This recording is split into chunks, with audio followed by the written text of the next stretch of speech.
വബർക്കാത്തുഹു. ബഹുമാനികളെ, വിശുദ്ധ കഅബ പൊളിക്കാൻ വന്ന അബ്രഹത്തിന്റെ സൈന്യത്തിന്റെയും ആനപ്പടയുടെയും കഥയാണ് നിങ്ങളോട് ഞാൻ പറയുന്നത്. പ്രിയ കൂട്ടുകാരെ, ആരായിരുന്നു അബ്രഹത്ത്? ഹബശയിലെ രാജാവായ നെച്ചാശി നിയോഗിച്ച ഒരു ഭരണാധികാരിയായിരുന്നു അബ്രഹത്ത്. യമനിലെ പ്രസിദ്ധ പട്ടണമായ സൊൻഇൽ അബ്രഹത്ത് അതിമനോഹരമായ വലിയ ചർച്ച പണിതു. എന്തായിരുന്നു അവന്റെ ലക്ഷ്യമെന്നറിയാമോ? വിശുദ്ധ കഅബയിലേക്ക് പോകുന്ന 10,000ങ്ങളെ അവന്റെ ചർച്ചിലേക്ക് ആകർഷിപ്പിച്ചു വരലായിരുന്നു അവന്റെ ലക്ഷ്യം. എന്നാൽ അറബികൾ ആ ചർച്ചിനെ വെറുത്തു. ഖുറൈശികൾ ദേഷ്യപ്പെട്ടു. കിനാന ഗോത്രത്തിലെ ഒരാൾ ആ ചർച്ചിൽ വിസർജനം നടത്തി. ഖുറൈശിലെ ചില യുവാക്കൾ ആ ചർച്ചിൽ തീയിട്ടു. അങ്ങനെ ആ ചർച്ച് കത്തി നശിച്ചു.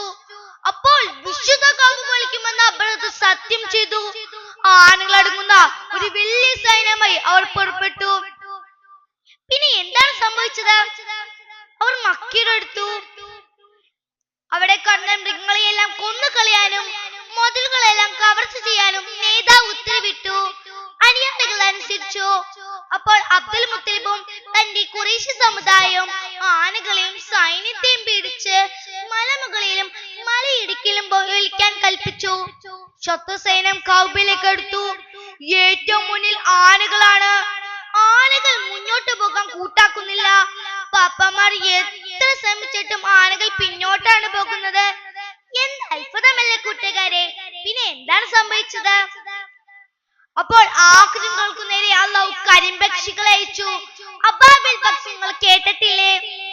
ആ പക്ഷികളുടെ ചുണ്ടിലും ഓരോ കാലിലും ചുട്ടുപഴുത്ത കല്ലുകളാണ്. നമ്മുടെ ഭാഷയിൽ പറഞ്ഞാൽ ബോംബുകൾ.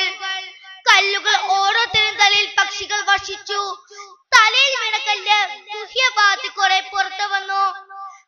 അങ്ങനെ അവരെല്ലാം ചത്തുമലർന്നു. മാത്രമല്ല ചവച്ചയച്ച വൈക്കോൽ പോലെ തീർന്നു.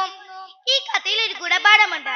അള്ളാഹുവിനോടും അവന്റെ ചിഹ്നങ്ങളോടും ആര് യുദ്ധം ചെയ്യുന്നുവോ അവനെ അള്ളാഹു ഒരു പാഠം പഠിപ്പിക്കും. കഥ മനസ്സിലായ കൂട്ടുകാരെ, സൂറത്തുൽ ഫീലിൽ അള്ളാഹു നമ്മെ പഠിപ്പിച്ചു തരുന്നുണ്ട്. അസ്സലാമു അലൈക്കും വറഹ്മത്തുള്ളാഹി വബറകാതുഹു.